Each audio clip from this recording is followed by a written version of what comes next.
Good afternoon, ladies and gentlemen, or I should say good morning. I have to get used to saying good morning. Yeah. Because MCAT has changed their hours for taping this show. Yep, and I couldn't see myself, so I could slightly move this. All right. Couldn't see myself. I like to see myself. All right. Well, anyway, thank you, ladies and gentlemen. Welcome to Asaph Cafe. I am your host, Asaph Adonai, and affectionately on my left, we have our aging rocker, Emmett. Emmett and I are going to do a one-on-one today, and just have a normal conversation. Linda's not here today, but she'll be back soon. When the elections are over, Yeah. she'll have more time to start coming again regularly. So, how have you been? I've been quite well. Still some allergies, but pretty much well. Cool. Well, you can start us off if you want. Heavenly Father, bless our food and time together in Jesus' name. I'm in agreement. Yep. Let me adjust this here. And I know what I want to talk about today. Wonderful.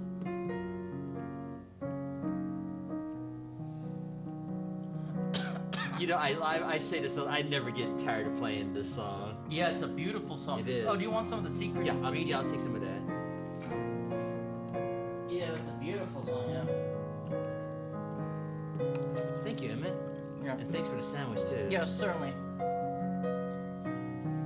Little thing. It is a cafe, Yeah, that's right. Yeah. I'm going to tell you the history of this show in a moment. All right. I think I've ever told you. I thought you did. You just a few years ago decided to do this and just kind of have a nice show. Well, there's a little catch to it, though. Oh, okay. I'll tell you about that in a moment. Fascinating. To spin inside the spinning bird. I just want to do dishes. So I just put the dishes away.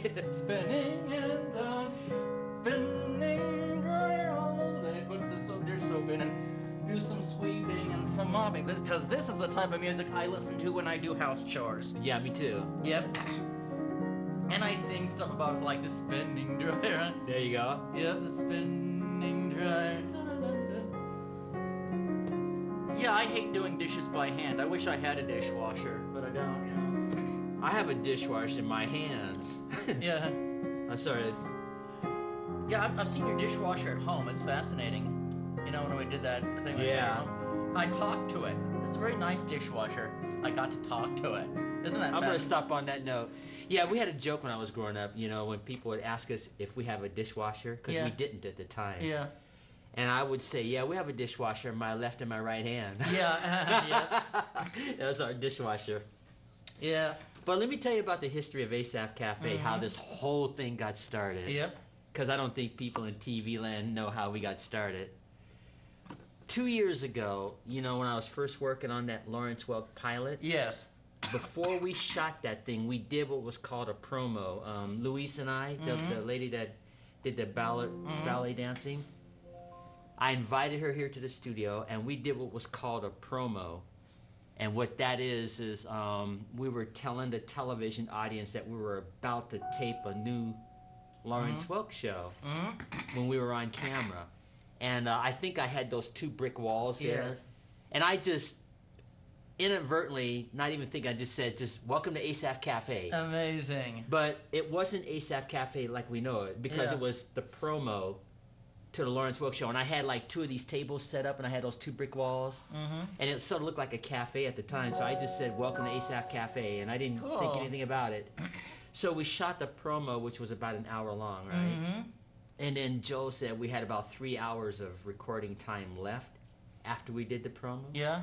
I said, okay, well, since we're going to do that and Luis is here, let's just call this Asaph Cafe, and we'll just spend some time recording.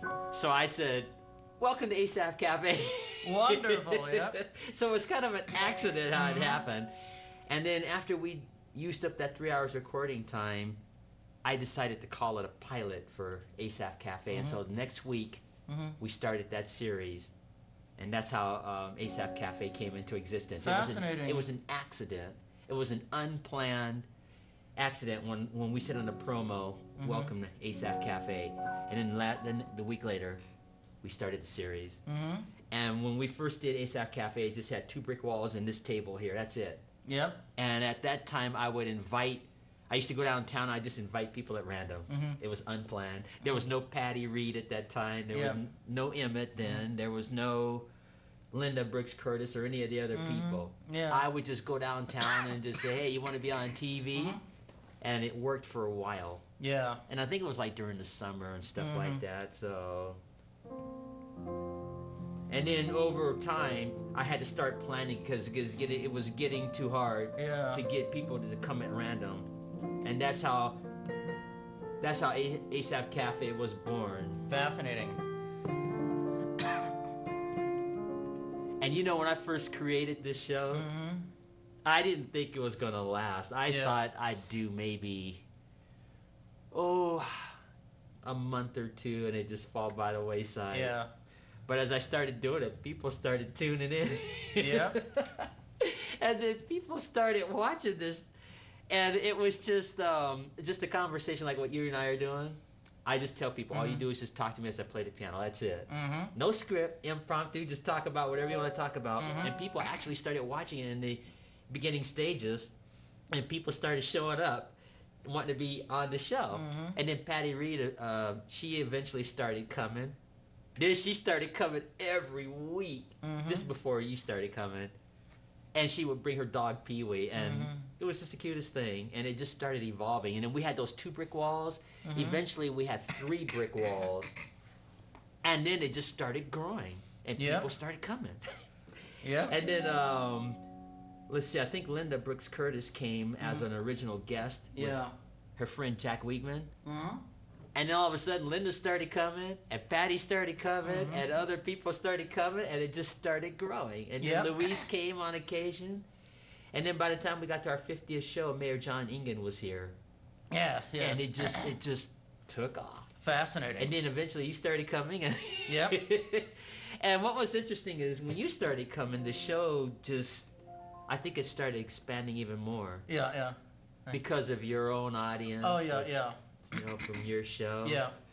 Awful Truth About Society, and people started tuning in more, and then Professor Robert Greene he showed up a couple times, and it just skyrocketed. And so 2 years later, I'm really blessed to have this show. And now we started going virtual too, I think about almost a year now. Virtual? I don't understand. The screen. Oh, Screen virtual. And it's just been a delight. And we've talked about a lot of interesting things with guests over the years. When we did that 100th cafe, and that was wonderful. Did a look back. Sarah Tall Whiteman, she was my 3rd guest, Mrs. Sarah Tall Whiteman, at that time. And it was just been fun. We've had all kinds of people. I've had like people in my complex where I live, like Cheryl and Jim and BJ and Jeannie and Brian and all the rest. Colleen, she was here. These are people who live in my complex. It was a really wonderful one when I did the one at your place. You have a beautiful place. That was wonderful. So I'm really blessed to have done this show all these years. I'll play this for you. I'm going to talk about time tunnel in a second. I can't believe you're 5 months in advance. You're 20 episodes in advance. That's 5 months. You have 5 months of new material. This show has just been a blessing to me. Well, I think it's the Lord's providence then. I do. I believe that too. It was no accident, You're right. Because I just accidentally said Asaph Cafe originally in the promo.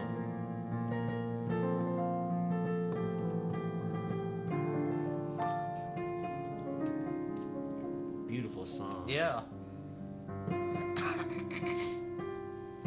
I'm gonna stop right there. So praise God. He has given me this Asaph Cafe, and when I created this show, I wanted something simple. I'm not here to convert anybody or get politicized. It's just a fun silly show where people sit. Like when you guys had a debate last week, that was so fun. That was. Emmett and Scott had a debate last week. Which show was better, the original Star Trek, William Shatner, or Star Trek: The Next Generation? And see, things like that. That's just what's fun. Exactly. Just fun. Because there's so much of that negative stuff on Yeah, there television is. these days, all the time. All the time, yeah. Reality shows, which I'm not a fan of. Nor am I, yeah. And I make no secret about it. So when I created this show, I wanted it to just be fun, even if it's silly fun. Exactly. People have talked about mail order brides on this show. They have talked about soap operas. They've talked about, science fiction, which is fun. And easy listening, which is easy listening, and we've talked. Easy listening, yeah. Well, we did a couple of serious cafes over the years. Yeah, we have. We did that tribute to the 9/11 victims. Yeah. And the remembrance of Senator John Tester's family. Yeah. You know, we did a few serious things. But overall, I just wanted to create a show that was just fun. Yeah.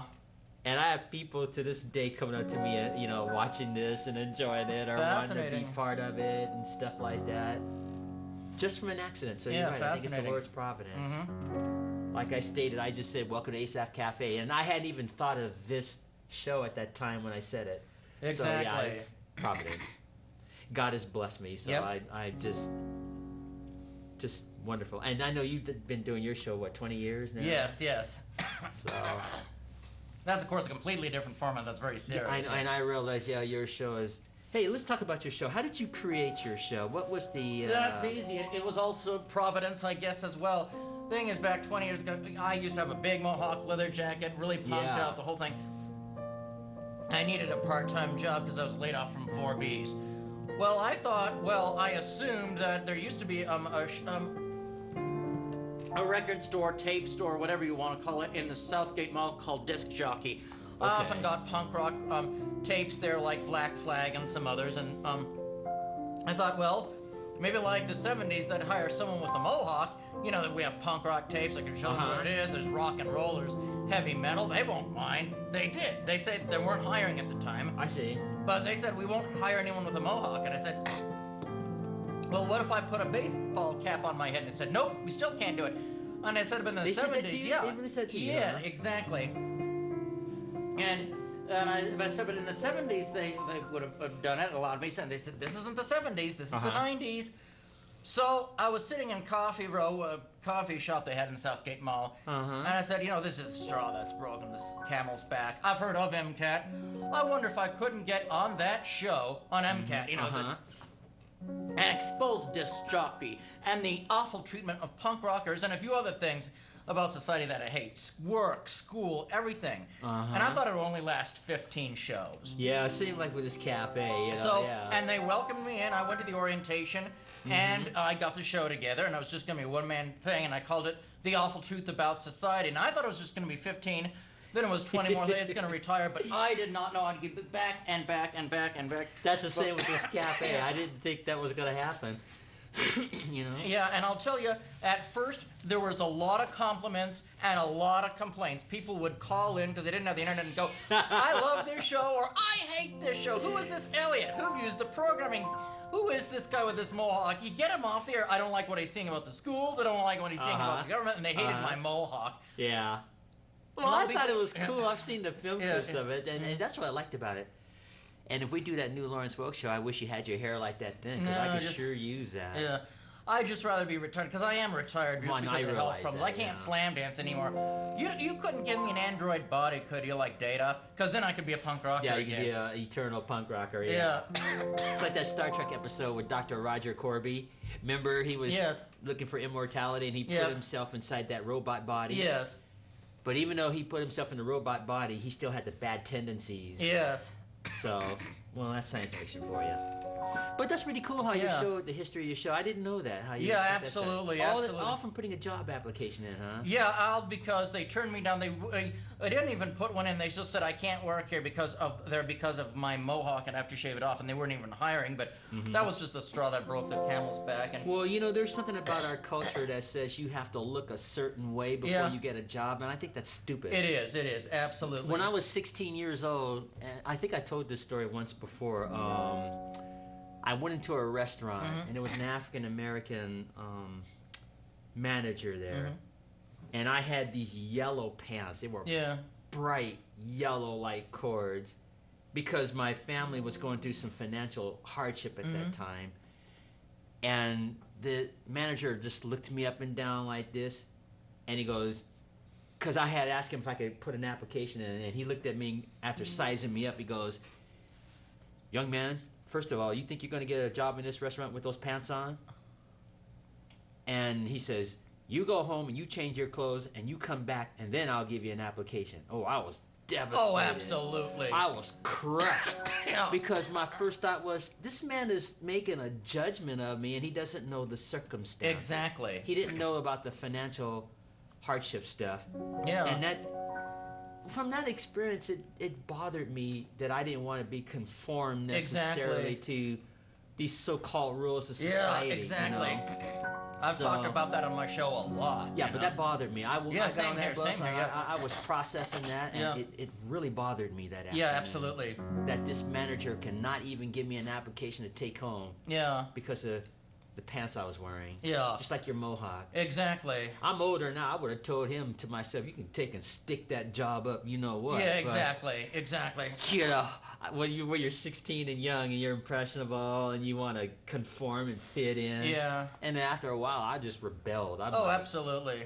and I don't mean breaking the law. Yeah, I'm just yeah. saying, rebel to the custom, the system that says you got to have your hair cut behind your ears. Yeah. You got to have such and such, That's why I went punk, as a rebellion against all that, because I couldn't stand it and the rules of society. That's what the conformity. Yeah, that conformity thing. Yeah. And I just decided I didn't want to be like everybody else and live by this so-called code or rules that you have to do certain things. If you're a certain age, you can't wear certain clothes. You can't have your hair long if you're 50. I don't know who makes these dumb rules up, Yeah, exactly. Anyway. You'd make an excellent punk rocker because that's punk rock philosophy right there. Ever considered going punk rock? And Well, getting probably all not into- now. I'm almost 60 Yeah, that's years a good old. I'm point. too old now. But see, the point is, even if I wasn't in the punk movement, I still had that same attitude. Exactly. That these certain things that you're supposed to do, I don't know who makes these rules up, but I just hated it. Absolutely. And I don't want to pick on this man, but there was this preacher I once knew. Yeah. He was a friend, and I respect him. God bless him. But he wouldn't let me play the piano in his church because he thought my hair was too long. Yeah. And I was like, seriously? Really? You're not going to let me play for the administer to people because you think my hair is too long? Yeah. But anyway. Yeah, I used to be a hippie myself. Out of high school, I just let my hair grow longer, and I had a long beard and a long hair. I was trying to be a hippie. Now, I had really conservative clothing like slacks. I really don't know how to be a hippie. But I was getting ragged on by that. And at 4Bs, they said that if I would be fired from my job if I didn't cut my hair for my part-time janitorial job. It's ridiculous. I know. And nobody even sees you in a janitorial job. Well, I was in the daytime, so there were customer complaints, But yeah, I've had that happen to me too. Like, I used to work in a little cafe restaurant. This is a true story. Years ago, it was just one or two employees in this cafe, and the manager was a friend of mine. But she would have regular customers, and a lot of them used to complain about me because they didn't like the way I looked. Yeah. And I was like serving them or the best worker. Yeah. But they're so busy about how I physically look, and they would complain to the manager, not knowing that this manager was a friend of mine, and she would always give me the report back, and just the stupid stuff like that. Yeah. So. And I've had other experiences like that throughout my lifetime, and I just got to a point. Yeah, I'm exactly. gonna be me. Exactly. And if people don't like it, lump it. Exactly. Yeah, exactly. Because I'm not going to live my life by people's standards and expectations. Exactly. Because you know what it's like? When you do that, it's like a void that'll never be filled. Exactly. Because I wrote it in my autobiography, if you read, that time when I quit my music. Yeah. I gave up my music for a whole year. Yeah. I didn't practice or anything. I just quit. And I took that stupid job at the Holiday Inn. Not that I have anything against the Holiday Inn. I used to get up at 4 a.m, and there were no buses running. So I had to walk there because, see how the whole thing started, people kept telling me how I should live, right? Yeah. And I thought, okay, maybe I should just do what they say. So I quit my music, took this job. I'd get up and mop that hotel early in the morning. I used to shine brass in the bar and clean the bar up from people who were drinking the night before, and just just living my life the way everybody thought I should. And I thought people would be satisfied. And after a while, it was like, okay, Asaph, you're doing this. Here, now why don't you do this and why don't you do this? Yeah, and it was like nobody was satisfied when I was living my life the way they thought I should. And after about a year later, On Switch came on. I'm like, I'm going back to music. If I'm going to get comments, I might as well get comments doing what I love. Exactly. So I went back to music. Well, that's the whole punk rock philosophy. Now, the odd thing is, I did, I was such a hippie, such a pacifist. I did cut my hair and I did trim my beards. I said, let's live together in peace. That's okay, man. Don't get hostile. I didn't say that, but the boss was shocked and she let me still remain on the job, but she was really chagrined. She thought that either I was going to say, I'm not gonna take that from you, or I was gonna come in with a chainsaw going, and be a violent threat. She was afraid of me because of my long hair and long beard. She thought he was either drunk or angry or mentally ill, but she was shocked that I cut my hair and did all that, and I wasn't a threat to anybody, but she was afraid of me. Isn't that weird? Yeah.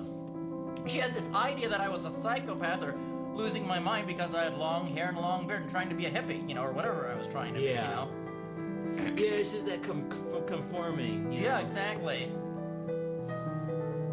And how many people who have excellent suits, excellent ties, are involved in criminal activity, like the mob or some other thing, and they're involved in the worst stuff? I mean, the mob, they dress wonderfully, impeccably, but they're dangerous criminals, But they fit into society, I mean, whatever, and people who wouldn't know that they're in the mob or whatever, just by looking at them, hey, I trust them with my kids, and, that's very disturbing to me, Yeah, but no, I mean, the thing is, it's the concept of this conforming thing that says you have to do a certain thing by a certain age or dress a certain way or whatever. Now, I could see it if you were maybe in the clergy or maybe a manager in a department store. But what I'm saying is that I guess people shouldn't judge, especially managers necessarily. Exactly. In fact, I was at a mall once years ago too in California, and I went to apply for this job here, and there was this Hispanic fella that I guess he was assistant manager. And I noticed he kept looking at my shirt, and he didn't want to give me an application because he thought my shirt wasn't pressed enough. I had like a few wrinkles, and I'm thinking, dude, I was wearing this shirt all day. It's going to get wrinkled anyway. Yeah. But he looked at me, and he didn't want to give me an application because he thought my shirt was not pressed and creased enough. Seriously, that's a true story. And I was like, this is just ridiculous, these rules. That Exactly. yeah, you want to keep yourself up, and I understand that. But when it gets to the point where it becomes almost a judgmental thing on somebody's character or personal. It is, yeah. Not knowing. Yeah. And stuff like that. So I just got to a point in my life where I'm just going to, I'm not talking about breaking the law, just live exactly the way I see it, and if people don't like it, that's not my problem. And I don't know how many people, people have thought when I had my mohawk, leather jacket and everything, that it meant crime, that I was a criminal element, and I wasn't, just people were afraid of me. People cursed at me, screamed at me, you punk rock figure, whatever, and, gave me evil looks, and just were horrified at me, and just were angry at the way I dressed and looked. And yeah. This is ridiculous. Yeah, it is, yeah. I love this song. Yeah. Santa Lucia.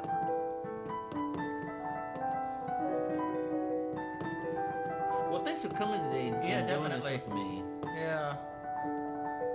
Oh, I've had old people who hated me. I remember I was sick with the flu. This is a true story, and I had to go to the doctor, and I was in the waiting room sick with the flu or whatever I had.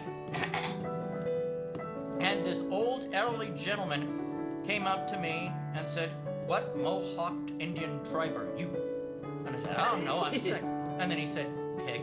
And I sent him Pig. And his wife said, "Please, George, please, let's go." And then finally, they took off. His wife was afraid I was going to beat him up or something. And then I finally had to, go to my doctor's appointment because I was sick with the flu. But I was feeling terrible, and I didn't need that then when I was absolutely having a fever and feeling terrible, Yeah, that's just our culture. Yeah, oh yeah, definitely. But I've learned in life, I think a person should be themselves. They should, yeah, absolutely. And I don't think people should live the way others think they should live. Because, like I said when I wrote in my book, it doesn't work.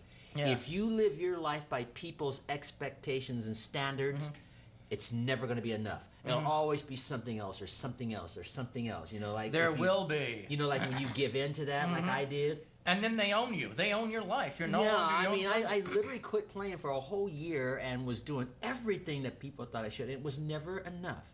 Nobody was ever satisfied, and stuff like that. So, and another thing too that I wrote about, these people that were telling me how I should live. These were the same people that were telling me what I should do, but they weren't doing anything to help me to do the very thing they said I should be doing. And I had that happen too. Or they didn't want to get out of bed to take me to the hotel in the morning, knowing no bus was running. Yeah, exactly. And at night, my music would be calling me. Exactly. It's not in an audible sense, but you know what I mean. It's like you want to play your music. Yeah, it's like that scene in that movie, The Great Caruso. Did you ever see that? Never heard of it. It's Enrique Caruso was a famous opera singer in 1910. He was like considered the best opera singer that ever lived. So years later, when they did a movie based on his life, they called it The Great Caruso, and they had a scene where Caruso's character, he was singing on the street corners. You know how sometimes musicians sing on the street corners? Yes. And, you know, that's not like a job in a 9 to 5 sense. Right. But you would be surprised how much money these street performers make. Yeah? Really. Whoa. Like you go to New York and they're getting tips. Yeah? When I was in New York, they would be like, have hundreds rolled up, literally playing on the street corner. And some of those street musicians wound up on Letterman and stuff like that. Amazing. You know? But see, the point that I'm making is getting back to the Great Caruso. He was singing on the street corner and people were throwing money, right? And he had invited his girlfriend at the time and the girlfriend's father. And so the father looked at this guy singing, and it didn't make any difference that this guy was a brilliant singer. All this dad could see was, I'm ashamed. He's a beggar. So the father tells Caruso, why don't you just get a job working with me in my factory, and you can stay with my daughter and just date my daughter and just work for the family. So Caruso takes the job for a while, similar like what I did, you know. And then he would be miserable because he really wanted to sing. He didn't want to work in the family restaurant. So finally, Caruso, these two opera singers walked into the restaurant, and Caruso sings for him, and he was a hit. So they tell him he should go to the Metropolitan and just get a job singing and work his way up. So here's where I'm going with this story. If Caruso quits working at the restaurant, he'll lose his girlfriend. See? Because the girlfriend is the daughter of the father. So he had to choose between following his goal and his dream and singing and losing his girlfriend, or keep his girlfriend and don't pursue the opera. Yeah. See? So he chose the opera, so him and his girlfriend ended up breaking up. And that's fascinating. Well, it's like a punk rock song I have. It was excellent. It's from one of my Discord collections, and I can't remember the artist. It was excellent. It was like outside looking in. You know, I'm outside looking in. Reject of society, and I won't bow down to them if they won't accept me. Dun, dun, dun, dun, dun, dun, dun. Dress this way, dress that way, doing your best. Half the world spend their life looking at the rest. Grow your hair, shave your head, can't please them all. If I can't please everyone, I won't try at all. I'm outside looking into the reject of society, and what? I won't bow down before them if they won't accept me. Dun, dun, dun. It was angry, and actually he used some profanity that I can't repeat. I it was understand. It was awesome. That's how I have always felt, and this was even before I went punk rock. This is before I became a punk rocker, and I could. Have I ever told you how I became a punk rocker? Go ahead. Now I know probably a lot of people don't like MTV or I did. A friend of mine and I was a friend. We were talking about MTV. I remember MTV. Yeah, and I asked him, are there any shows on MTV with very strange music? With odd videos, because I'm really not an MTV fan with music videos of anything. And he said there is a show called 120 Minutes that I cannot figure out. And I asked, the videos or the music or the lyrics? He said both. And I said, mind if I try this? I'd like to watch MTV's 120 Minutes. It was on Sunday night. I remember when MTV first came out. Okay, go ahead. Actually, this was in 1988 or so, 89. and I was hooked on MTV's 120 Minutes. It had a whole bunch of new wave and punk rock bands and surreal stuff, like The Cure and The Smiths, and the videos were so strange. Like there was one person, and I was about laughing myself, like trying to eat these things, and I'm like these planes, and this weird music. Like I am about laughing and laughing and laughing, and it was bizarre, and some of the music was weird, and the videos were even stranger, you know, and something about, I think it was New Order, he had these people jumping up and down and slapping each other, and I can't even remember what the song was about, and these very strange punk rock videos, and I loved it. And I see, yeah. And you found your niche right there, you know. Right, and I started studying it, and I started getting the bands. Like, what was my first one? Because there used to be a place called Ron's Roost, Snows, and it had audio tapes, and people would get rid of their audio tapes. And I thought maybe I could get some of those punk rock bands with their whole, because Missoula's so conformist. If they saw punk rock, they would want to get away. So I got some albums from Iggy Pop. I did get 9 Inch Nails, and I did get Ministry, and I did. And I was able to get some other records like Discord and get those from mail order, and I started loving the music, like the music I was singing. Because actually, my first introduction was Star Trek 4, you know, The Voyage Home. Remember that song we both love, I Hate You? That was my very first one, introduction. I just love it, and I always have related to that. Well, you know what I like about your image now is you've taken your punk image and made some positive stuff out of it. Yeah, definitely. Instead of that. Yeah. That traditional presumptive rebellion thing, because I don't think people in the punk movement when it first came out was necessarily bad like society says. Yeah, I mean there's bad in everything, I understand that. But I think as a whole, I was never a punk rocker, but from what I understand about that, I think a lot of it was just people who were just wanting to be themselves. Exactly, that's all it was. And not live by this certain thing like cut your hair, do this, you know, you have to. Yeah, and exactly. I don't know who makes these rules up is my point. Because I went through the same thing. I'm African American. I can't listen to white people's music. Yeah. I can't. That's the stupidest. I know. Whoever makes these rules. Exactly. And I like black music too. I like the Temptations. I like, you know, all the other African American music, past and present. But I've noticed in the African American world, it's like they won't listen to anything unless it's an African American artist. Because I went through that when I was growing up, and I hated that because I liked Sinatra and so on. And I'm like, why should I miss out on this good music just because their skin is not the same as mine? It's ridiculous, you know. Anyway, so basically I was collecting more and more tapes and watching more and even getting punk zines. There are punk magazines put out by punk rockers for punk rockers. And a lot of it I didn't agree with, and a lot of it I did. And I was just listening, and I'm getting more and more into it, and getting stuff from like, what was that place I tracked? Disc Jockey, and just, I'm really enjoying this punk rock. This makes sense, and I understand where they're coming from, and I love the philosophy. Well, I got, one time at Snow's, or Ron's Roost, I got a tape of the Sex Pistols, one of my favorite bands. We Come For Your Children, kind of a bootleg collab. Then they had a radio thing, and I'd also gotten The Cure. And basically it said, it was kind of a radio thing, what is punk rock? Well, this Sex Pistols is punk rock, the punk rock movement. Punk rockers have vampire makeup, ripped t-shirts held together with safety pins, spiky hair, dyed hair, black trousers, and something leather jeans, and you can't, and I said, well, I don't want vampire makeup, but I have jeans. I can get jeans, and I can rip up t-shirts, I draw t-shirts, I can spike up my hair, and I did all that. And I was ready. And that's all that did was take me right over the edge, and I was ready to be a punk rocker. Finally, I now know what to do. And then I remember spiking up my hair. It was in middle of March, I can't remember the day, and spiking up my hair to The Cure, Disintegration. If you ever heard The Cure, they're wonderful. And I was just hooked on punk rock ever since, and I loved it. And I became a full punk rocker right there. I was just ready for it right there, and I loved it, and I had all the music. And a friend of mine had gone punk in Germany when he was stationed in the army over there, and he had been a high school friend of mine.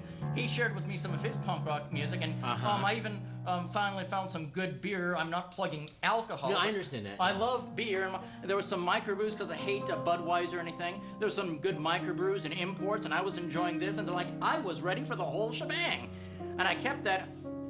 The only reason I had to retire from the punk rock community was because I couldn't slam dance anymore. I mean, I love the Dropkick Murphys. If you can see this t-shirt, I don't know if you can see it very well.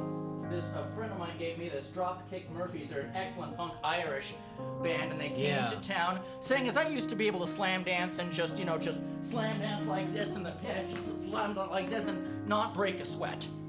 Yeah. Well, this time, because I want to do it like for 3 hours straight, I couldn't do it. I mean, thing is, the mosh pit is really, really super intense, and if you're in a super mosh pit, really, slam dancing pit, it's sweaty, you're dying for water. Well, I had some beer and I needed some water, but the next time, the day after, I was bruised up, my legs were bruised.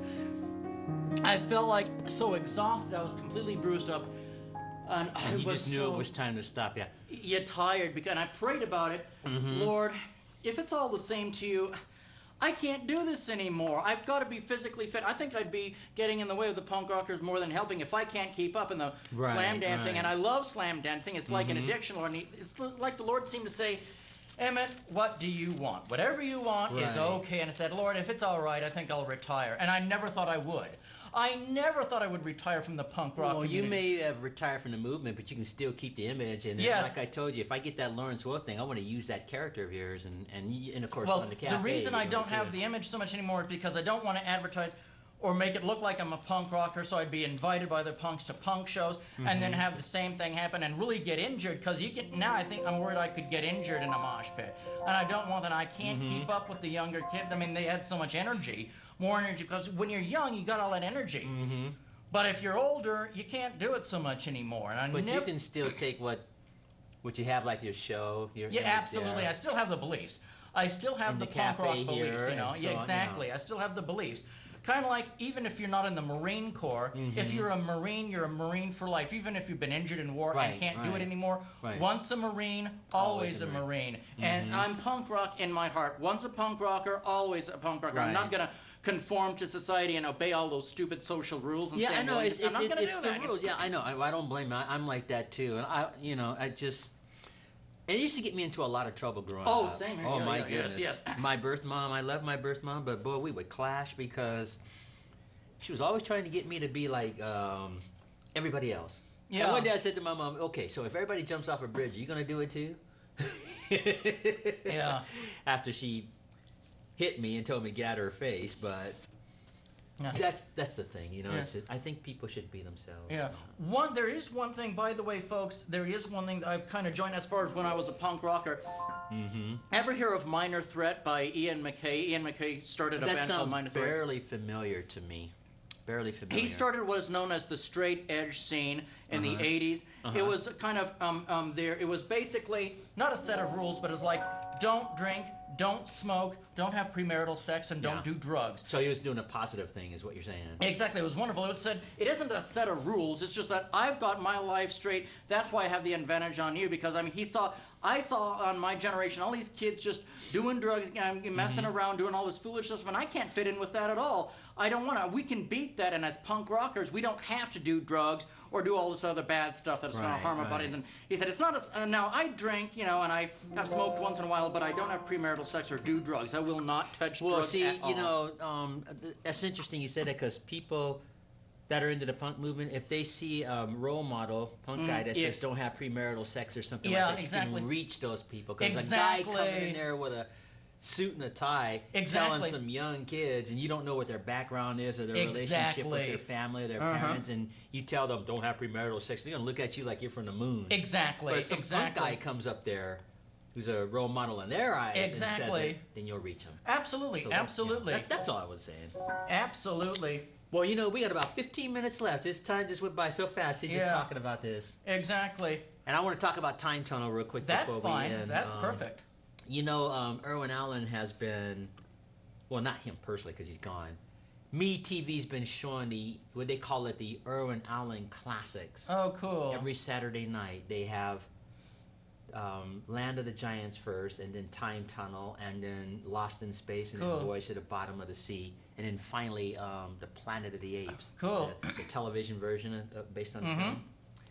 And I've been really focusing on Time Tunnel lately because that's been really catching my attention. I used to watch that show when I was growing up, but I appreciate it more being older now. And James Darren is the star, the singer, James Darren. Really brilliant singer. Pop music, he's listening to music of the past. And he's one of the main characters, and he's the creator of the Time Tunnel. And the government was funding this project, but the government was getting impatient because they thought it was a waste of money. They were spending millions and millions on a project, and they didn't see any results. But James Darren is the scientist who created it, so he knew that it was on the verge of being finished. So the government was threatening to pull the funding for the Time Tunnel. That's how the series started. So what James Darren's character does is he says, I'm going to prove to this government that this tunnel works. And it does work, but they hadn't finished it 100%. So when Darren goes in there to make this demonstration that the time tunnel works, he gets trapped in there. And that's how the series started. And so his assistant, or the other professor, goes in there to try to save his friend, and they both end up getting trapped. So each week they go to different points of human history, like World War II or the Titanic. But what was interesting was the episode that they recently had, Pearl Harbor. They went back to December 6, 1941, before, the day before the Japanese attacked Pearl Harbor. And James Darren's character, you might find this interesting, he had carried a burden all of his life. When he was a little boy, he and his mom were sent away from the house because his father was in the military. And they knew that the planes were coming. So to protect his family, Darren's father sends young Darren and his mom off. Just gone. Yeah. And so when the planes attacked, young Darren didn't know what happened to his father. He always wondered, what happened to my dad when the Japanese attacked? So as an adult, when he gets sent back the day before, he gets to relive that, what happened. So older Darren sees himself as a kid just before he's about to be sent off like before. And I just found that very interesting. Yes. So when the planes attacked the second time since he was sent back in time, he was an adult. And he was able to go back to where his father was, that he couldn't do when he was a kid because he was just a child. And it turns out that his father did die in the attacks. But before his father died, this time Darren got to see his father and find his dad before his father died. And he's like, Dad, it's me. I'm your son. This is what I'm going to look like in the future. And it was just such a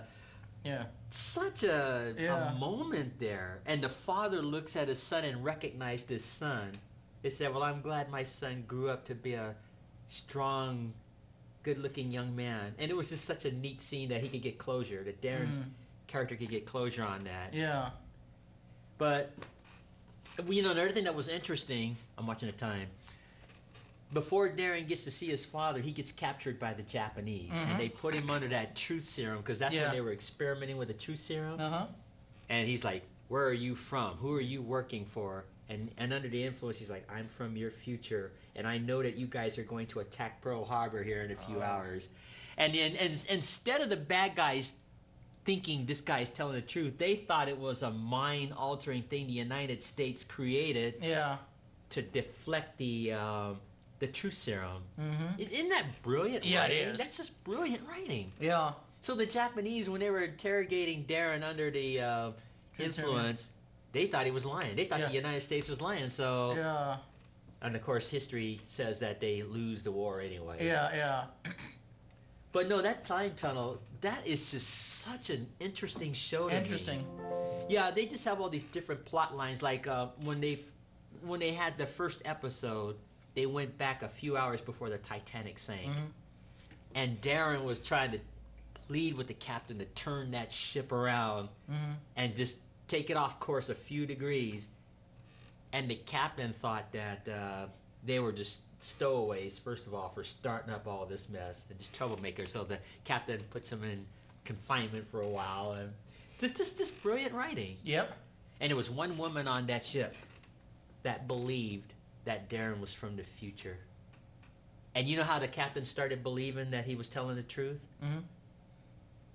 Darren says, when this ship hits a few hours from now, you only have about 70 boats. And that's not enough to save the entire crew. And the staff and the captain looked at him and said, how could you know that? Nobody on this ship knows that but us. And Darren says, because I'm from the future. And then he pulls out this newspaper out of his jacket. And he says, look at this date here. This already happened in my time years ago. And he pulled out the paper of the Titanic disaster. So the captain and all the crew was looking at what was about to happen to them that had already happened to Darren, see, if that makes any sense. So the captain believes that this guy was from the future. And so just before the ship hits the iceberg, the captain says, I've got to ask you one thing. Am I going to die tonight? And he says, I'm afraid you are. Because he's from the future, so he knows. And so the captain says, okay, if I'm going to die, I'm going to make sure I save as many people on this ship as I can. Because the captain always stays behind. And that's just brilliant writing to me. It is. Brilliant science fiction writing. It is. So, yeah, I've been watching Time Tunnel every week, and let's see if I can figure this out here. I'll play it again real quick. My version of it, anyway. Yeah, there was an excellent bluegrass song years ago about the Titanic, because, you know, they said it was the unsinkable ship. So, and they were singing about the Titanic, really nice bluegrass, but it had a religious theme. You know, you gotta accept Jesus Christ as your Lord. If you go on in your sin, you will find out in the end that you are just as foolish as can be. The Titanic, just beautiful. It just gives you goosebumps. Really nice spiritual hymn about the Titanic, you know. And Yeah. You've got to turn to repent. It was brilliant song, you know, but it kind of reminded me of that song. I have it on tape somewhere. You know, I think that, and I don't mean this judgmentally, they just really thought that ship was unsinkable. They even did. said even God couldn't sink this ship. That's going right in the face of God. That's just terrifying. Well, I'm not saying God caused this ship to sink, but I just think that, I don't think God did it. Right. But I think the Lord knew it was going to happen. And I guess the moral of the story is you just can't presume on things. No, you cannot. Cocky or arrogant. No, you cannot. Not that I'm saying they were arrogant, but you know what I mean. Exactly. So, but that was a bad tragedy. But getting back to science fiction, it's interesting to see these episodes where they go back in these different periods of time.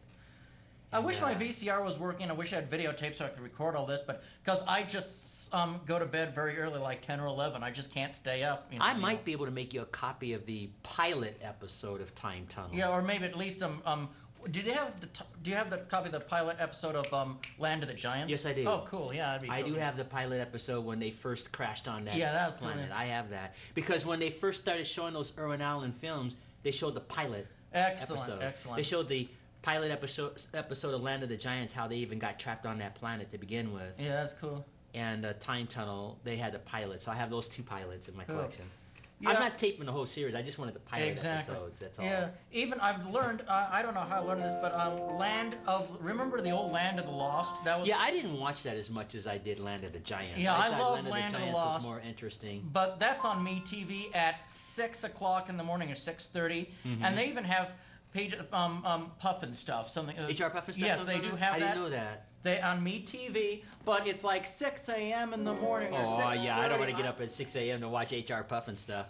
Yeah, No. if I had a VCR and redid it, I know people have said to me about the DVR. You ought to DVR. I had a DVR for a while, but I gave it up because you can't save all the DVR recordings, and you'd have to transfer it to a DVD. And I wanted something where I could just stack all my videotapes and have piles of videotapes of Land of the Giants and Land of the Lost and HR Puffin stuff and that. That would have been cool. That would have been really cool. On and on, because they used to timer.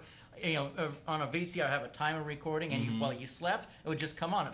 I'd love to do that. Well, Land of the Giants, I really like that show. I'm surprised they haven't made a Land of the Giants movie yet. They should. I know, they should. And, of course, Time Tunnel is a good show, too.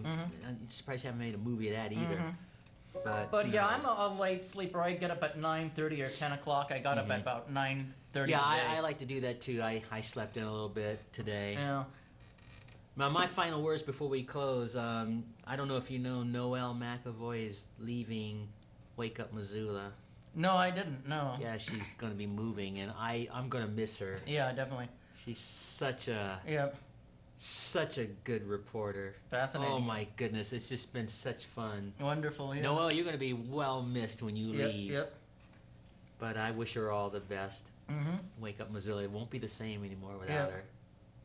But Scott is creative. I think he'll find a new way to keep that going and so on. Any final words you want to say? Because it's time for us to close. A surreal joke. Fascinating. Something new. Let's see. There were these two washing machines, and they went to an easy listening station to listen to all of easy listening tapes, and very fascinating.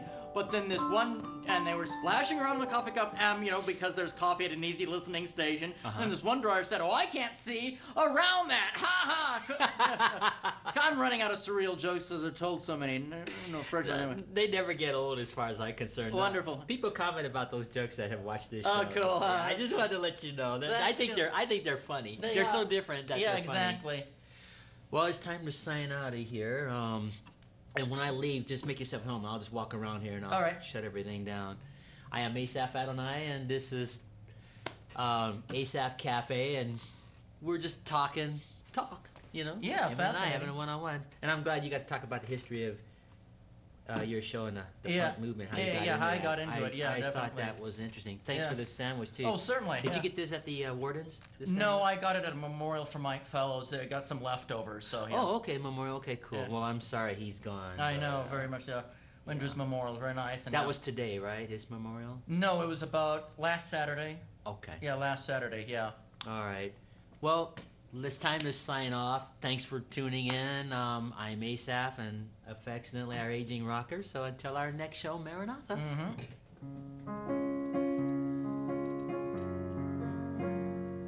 To spin inside the dryer. Well, make yourself at home, and I'll shut everything down.